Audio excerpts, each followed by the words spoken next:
Hi, good morning. Welcome back to life chemistry. അപ്പോൾ നമ്മൾ air പൊല്യൂഷനും എയറിനെ കുറിച്ചും അതിലെ കോമ്പണൻസിനെ കുറിച്ചിട്ടൊക്കെ ഡീറ്റെയിൽ ആയിട്ട് പഠിച്ചു. വായു പോലെ തന്നെ എയർ പോലെ തന്നെ നമുക്ക് ഏറ്റവും അത്യാവശ്യമായിട്ടുള്ള ആൾക്കാരാണ് ആര്? വാട്ടർ, അല്ലേ? വെള്ളം കുടിക്കാതെ ജീവിക്കാന്ന് പറയുന്നത് നമ്മൾ മനുഷ്യരാവട്ടെ, മൃഗങ്ങളാവട്ടെ, പ്ലാന്റ്സ് ആവട്ടെ, ഇവർക്കെല്ലാം നടക്കുന്ന കാര്യമാണ് അല്ല അല്ലേ? അതായത് നമ്മൾ എപ്പോൾ ജീവിക്കണം എന്നുണ്ടെങ്കിലും അല്ലെങ്കിൽ നമുക്ക് ജീവിക്കാൻ ആവശ്യമുള്ള എസെൻഷ്യൽ ആയിട്ടുള്ള വളരെ അത്യാവശ്യമായിട്ടുള്ള ആളാണ് ഈ വാട്ടർ എന്ന് പറയുന്നത്. അപ്പൊ ഈ വാട്ടർ സംരക്ഷിക്കേണ്ടത്, പ്രൊട്ടക്ട് ചെയ്യേണ്ടത് ആരുടെ കടമയാണ്? മനുഷ്യന്മാരുടെ കടമയാണ് അല്ലെ? അപ്പൊ ഇവിടെ നോക്കിയേ, വാട്ടർ ഓൺ ദ എർത്ത്, ഭൂമിയിലെ ജലത്തിനെ കുറിച്ചിട്ടാണ് പറയുന്നത്. നമ്മൾ ഭൂമിനെ 3 ഭാഗമായിട്ട് ഇങ്ങനെ ഡിവൈഡ് ചെയ്യുകയാണെങ്കിൽ അതിന്റെ 2 ഭാഗവും, അതായത് 3ൽ 2 ഭാഗം 2/3 എന്ന് പറയുന്നത് എന്താണ്? വാട്ടറാൽ അല്ലെങ്കിൽ ജലത്താൽ ചുറ്റപ്പെട്ടതാണ്. അപ്പൊ നോക്കിയേ, ഏകദേശം നോക്ക്, ഈ വാട്ടർ നമ്മൾ ഒരു 100% എടുക്കുകയാണെങ്കിൽ 70.8% ഇതാ ഇത്രയും വെള്ളത്തിൽ തന്നെ പല രീതിയിലുള്ള സോഴ്സുകളിലായിട്ടാണ് വെള്ളം കിടക്കുന്നത് അല്ലെ? എന്താ, പുഴയില്, റിവറിൽ വാട്ടർ ഉണ്ട്, പോൺസിൽ വാട്ടർ ഉണ്ട്, ലേക്കിൽ അല്ലെ, തടാകത്തിൽ വാട്ടർ ഉണ്ട്, കുളങ്ങളിൽ വാട്ടർ ഉണ്ട്, അണ്ടർഗ്രൗണ്ട് ആയിട്ടുള്ള ഭൂമിയുടെ അടിയിലൂടെ പോകുന്ന എവിടെയുണ്ട്? കിണറില്, ബോർവെൽ, കുഴൽ കിണറുകളില്, ഓഷ്യനിലെ, സീ ഒക്കെ എന്താണ്? അതായത് കടലിലൊക്കെ എന്താണുള്ളത്? വാട്ടർ ആണുള്ളത്. പക്ഷെ ഈ കിട്ടുന്ന എല്ലാ വെള്ളവും നമുക്ക് ഉപയോഗിക്കാൻ പറ്റുമോ? അല്ലെങ്കിൽ എല്ലാ വെള്ളവും ഉപയോഗിക്കാൻ പറ്റുന്ന രീതിയിലുള്ളതാണോ? അല്ല. ഒന്ന് ആലോചിച്ചോക്കെ, ഓഷ്യൻ ആവട്ടെ, സീ ആവട്ടെ, എന്താണ്, കടല് പോലെ വെള്ളം ഉണ്ട് എന്നൊക്കെ നമ്മൾ പറയും. പക്ഷെ അത് നമുക്ക് കുടിക്കാൻ പറ്റാറുണ്ടോ? ഇല്ല. കാരണം അതിൽ എന്ത് രസമുള്ളത്? സോൾട്ട് കണ്ടന്റ് കൂടുതലാണ്, ഉപ്പ് രസം കൂടുതലാണ്. അപ്പൊ നമുക്ക് അതിനെ കുടിക്കാൻ പറ്റില്ലല്ലോ.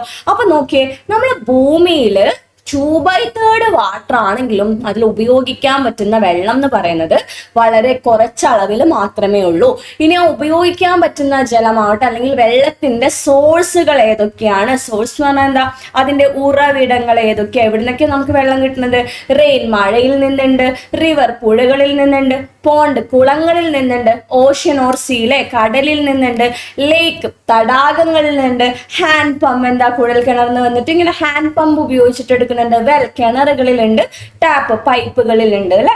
അപ്പൊ നമ്മൾ എന്ത് പറഞ്ഞു? നമ്മളെ ഭൂമിയുടെ 2/3 വാട്ടർ ആണ്, അല്ലെങ്കിൽ നമ്മുടെ എർത്തിന്റെ 2/3, 3ൽ 2 ഭാഗവും വെള്ളത്താൽ ചുറ്റപ്പെട്ടിട്ടുള്ളതാണ്. അതിൽ തന്നെ നോക്ക്, എന്താ, ഹ്യൂമൻ ഹാബിറ്റാറ്റില്, മനുഷ്യവാസ സ്ഥലമുള്ളടത്ത് അല്ലെങ്കിൽ ഹ്യൂമൻ ഹാബിറ്റാറ്റിന് വേണ്ടിയിട്ട് 0.05% വെള്ളം ഉപയോഗിക്കുന്നുണ്ട്. അഗ്രികൾച്ചർ, കൃഷിയിടങ്ങൾ നനക്കാൻ വേണ്ടിയിട്ട് 12% ഉപയോഗിക്കുന്നുണ്ട്. കുളിക്കാനും കുടിക്കാനും അങ്ങനെ ഇന്ന് വേണ്ട എല്ലാ പ്രവർത്തനങ്ങൾക്കും നമ്മൾ ഉപയോഗിക്കുന്നുണ്ട്? ജലം ഉപയോഗിക്കുന്നുണ്ട്. അപ്പൊ ഈ ജലത്തെ സംരക്ഷിക്കുക എന്നുള്ളത് നമ്മുടെ മനുഷ്യരുടെ കടമയാണ്, അല്ലെങ്കിൽ റെസ്പോൺസിബിലിറ്റി ആണ് അല്ലെ? അപ്പൊ നോക്കിയേ, different forms of water found on the earth, നമ്മുടെ എർത്തില്, ഭൂമിയിലെ എവിടുന്നൊക്കെ വെള്ളം വരുന്നത്? ഒന്ന് നോക്കിയേ, ഐസ് ക്യാപ്പ് അല്ലെങ്കിൽ ഗ്ലേഷ്യേഴ്സ്. എന്ത് ഈ ഐസ് ക്യാപ്പ് അല്ലെങ്കിൽ ഗ്ലേഷ്യേഴ്സ് എന്ന് പറഞ്ഞാൽ? ഹിമാലയാസ് പോലെയുള്ള സ്ഥലങ്ങളിൽ മുഴുവൻ, അന്റാർട്ടിക്ക പോലുള്ള സ്ഥലങ്ങളിലെല്ലാം മഞ്ഞുകളാണുള്ളത്. അപ്പൊ ഈ മഞ്ഞുരുകിയിട്ട് വെള്ളാവില്ലേ? അതാണ് ഈ ഐസ് ക്യാപ്പ് അല്ലെങ്കിൽ ഗ്ലേഷ്യർ. മഞ്ഞുപാളികൾ എന്നൊക്കെ നമുക്ക് പറയാം. മഞ്ഞുപാളികൾ ഉരുകിയിട്ട് വെള്ളാവുന്നുണ്ട്. വാട്ടർ വേപ്പർ, നമുക്ക് ചുറ്റുള്ള നീരാവി എന്താണ് മക്കളെ? വാട്ടർ ആണ്. അതേപോലെ എവിടുന്നൊക്കെ നമുക്ക് കിട്ടുന്ന? റിവറിൽ നിന്നുണ്ട്, പുഴകളിൽ നിന്നുണ്ട്, പോണ്ട്, കുളങ്ങളിൽ നിന്നുണ്ട്, ലേക്ക്, തടാകത്തിൽ നിന്നുണ്ട്, ഓഷ്യൻ അല്ലെ, സീ അല്ലെങ്കിൽ ഓഷ്യൻ, കടലുകളിൽ നിന്നുണ്ട്. അതുപോലെ തന്നെ ഒന്ന് ആലോചിച്ച് നോക്കിയേ, നമ്മൾ പറഞ്ഞിട്ടുള്ള ടാപ്പ്, പൈപ്പിൽ നിന്നുണ്ട്, റെയിൻ അല്ലെ, എന്താ, മഴയിൽ നിന്നുണ്ട്, വെൽ, കിണറിൽ നിന്നുണ്ട്. ഇവിടുന്ന് എല്ലാം നമുക്ക് എന്ത് കിട്ടുന്നുണ്ട്? വെള്ളം കിട്ടുന്നുണ്ട്. അപ്പൊ നോക്കിയേ, നമ്മള് ഭൂമിയുടെ 2/3, 3ൽ 2 ഭാഗവും വെള്ളമാണ് എന്ന് പറഞ്ഞാലും ഇതിൽ വളരെ കുറച്ച് മാത്രമേ നമുക്ക് ഉപയോഗിക്കാൻ പറ്റുന്ന വെള്ളമുള്ളൂ. കാരണം എന്താന്ന് പറയാ മക്കളെ? ഏകദേശം 97% എർത്തിലുള്ള വെള്ളം ഉപ്പ് വെള്ളമാണ്, അല്ലെങ്കിൽ സോൾട്ട് വാട്ടർ ആണ്. ഒന്ന് ആലോചിച്ച്, ഉപ്പ് വെള്ളം നമുക്ക് കുടിക്കാൻ പറ്റുമോ? ഇല്ല. ചെടികൾ നനക്കാൻ ഉപയോഗിക്കാൻ പറ്റുമോ? ഇല്ല അല്ലെ? അഗ്രികൾച്ചറൽ പ്രോസസ്സിനോ, കുടിക്കാനോ, കുളിക്കാനോ, അലക്കാനോ ഒന്നും എന്ത് പറ്റില്ല? ഉപ്പ് വെള്ളം പറ്റില്ല. അപ്പൊ നോക്കിയേ, ഭൂമിയിലുള്ള ജലത്തിന്റെ 97% ആരാണ്? സോൾട്ട് വാട്ടർ ആണ്, അല്ലെങ്കിൽ നോക്കിയേ കടലിൽ കാണുന്ന, ഓഷനിൽ കാണുന്ന വെള്ളമാണുള്ളത്. ഇനി നോക്ക്, ബാക്കിയുള്ള 3% മാത്രമാണ് 97 ബാക്കിയുള്ള 3% മാത്രമാണ് ആരുള്ളത്? ശുദ്ധജലം അഥവാ പ്യുവർ വാട്ടർ ഉള്ളത്. അതിൽ തന്നെ നോക്കിയേ 0.3% സർഫസ് വാട്ടറുകളാണുള്ളത്. അതായത് അണ്ടർഗ്രൗണ്ട് വാട്ടർ എന്ന് പറഞ്ഞാൽ എന്താ? നമ്മളെ ഭൂമിക്കടിയിലുള്ള നമ്മളെ എന്താ വെള്ളിലെ കിണറുകളിൽ നിന്നൊക്കെ ഉള്ള വെള്ളമാണുള്ളത്.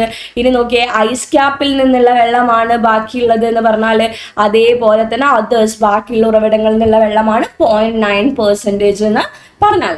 അപ്പൊ നോക്കിയേ, റിവർ ദെൻ ആൻഡ് നൗ. ഇനി നമുക്ക് നെക്സ്റ്റ് ക്ലാസ്സിൽ ഡിസ്കസ് ചെയ്യാനുള്ളത്, പണ്ട് കാലത്ത് നമ്മൾ കണ്ടിരുന്ന പുഴകളെ പോലെ തന്നെയാണോ ഇപ്പോഴുള്ള പുഴകളും എന്നുള്ളതാണ്. അപ്പൊ നെക്സ്റ്റ് ക്ലാസ്സിൽ അതിനെ കുറിച്ചിട്ട് ഡീറ്റെയിൽ ആയിട്ട് നോക്കിയാലോ, എന്താണ് അവർ തമ്മിലുള്ള ഡിഫറൻസസ് നോക്കണം അല്ലേ.